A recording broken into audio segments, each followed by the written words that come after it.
Salut, je m'appelle Sully, j'ai 24 ans, je viens juste de finir mes études en sciences politiques. J'habite à Paris, j'ai une grande maison, j'ai plein d'argent, j'ai un gars magnifique, j'ai plein d'amis. Bref, la vie de rêve, genre tous les week-ends en boîte parce que j'aime trop danser, parce que je suis bien foutue, tout le monde me dit que je suis belle. Bref, la vie idéale. Mais j'ai un problème. J'ai un gros problème. C'est ça mon problème. C'est qu'après les strass et les paillettes, quand je rentre chez moi, que j'enlève ma perruque, plutôt ma prothèse, ben moi je le vois, j'ai très mal. Parce que je me dis que j'ai 24 ans, j'ai peut-être même pas fait le tiers de ma vie, et je suis condamnée à ça, parce que je peux rien faire d'autre. Enfin, je peux pas me montrer comme ça, c'est pas possible. Sinon tout s'arrête. Pourquoi? Parce que je me suis tissée, et encore tissée, parce que je voulais qu'on me dise toujours que j'étais belle et encore belle et de plus en plus belle. Je me suis fait toutes sortes de mèches qui me serraient la tête. Des mèches, des lourdes mèches, je faisais des coiffures, je tirais. Je me défrisais, je me suis peut-être défrisée une centaine de fois. Et je me disais que ça allait s'arranger. Donc j'achetais des crèmes, je dépensais de l'argent pour m'acheter la dernière crème, Dark & Lovely, Dr Miracle, Botanical, de toutes sortes de crèmes pour arranger la situation.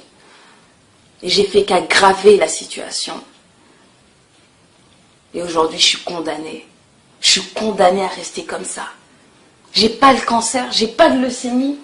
Pourquoi est-ce que je dois me traîner ça tout le temps? Pourquoi?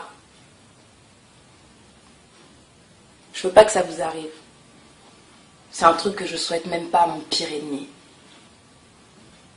Alors faites attention à vos cheveux, parce que ça peut être indélébile. Voilà, donc la réalité de Soli, qui est certainement la réalité de millions de femmes noires qui sont dans le même chaos, dans la même souffrance. Hein. Donc nous avons initié une campagne, l'aide de la populace, encore une fois, c'est encore nous, une campagne contre les méfaits du tissage, du défrisage, des tresses et de tout ce qui a trait à la maltraitance du cheveu afro. Aujourd'hui, il faut que ça rentre dans les têtes, il faut que ça se comprenne. Il y a un problème, un sérieux problème. Ouais, il y a un gros problème et ce qui moi me fait mal, c'est que personne n'en parle. Personne n'a tiré l'alarme pour dire que c'était plus possible, que c'est pas possible que 80 à 90% des femmes d'une communauté noire là se cachent les cheveux, s'arrachent les cheveux, se font du mal avec des produits chimiques, avec des tractions répétées. C'est pas possible. Attends, je vais juste leur montrer, hein, voilà, les alopécies. Hein, malgré que ça fasse des mois que je sois devenue naturelle, j'ai toujours un problème pour faire pousser mes cheveux de devant à cause des tractions. C'est des problèmes de millions de femmes. Voilà. C'est pas juste moi avec mon problème et son problème, c'est des millions de femmes, c'est nos mamans. Des fois, il y a des mamans quand on voit leurs cheveux, mais ça donne envie de pleurer. C'est des enfants qui commencent à être chauves à 10 ans, 11 ans. C'est grave. On est clairement dans un déni. On est dans une souffrance. Dans un gros déni. Un gros déni. C'est-à-dire qu'on se dit, non, mais j'ai juste envie de changer de tête. Non, mais je fais ce que je veux. Oui, bien sûr, tu fais ce que tu veux. Là, tu fais ce que tu veux.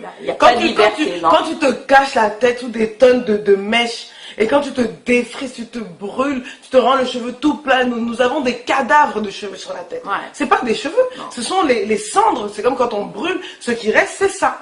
Et aujourd'hui, il faut qu'on arrête de faire semblant. Moi en tout cas, je ne veux plus faire semblant.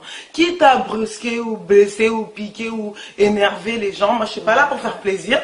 Ma cause, mon militantisme, mon engagement pour la cause afro, c'est pas le sourire ou le boost, un boost. Oh, je te booste, non. C'est pas pour ça que je le fais. Parce que demain, quand on aura une ribambelle de petites filles qui seront comme Naomi Campbell avec des rangées de déserts capillaires, moi, j'ai pas envie d'être là et d'avoir dit que je n'ai rien fait. Je vais me battre jusqu'à ce que ça passe. Si on peut le faire passer dans les écoles, si on peut le faire passer dans les pharmacies, on va le faire. On n'est pas là, c'est que le début de la campagne.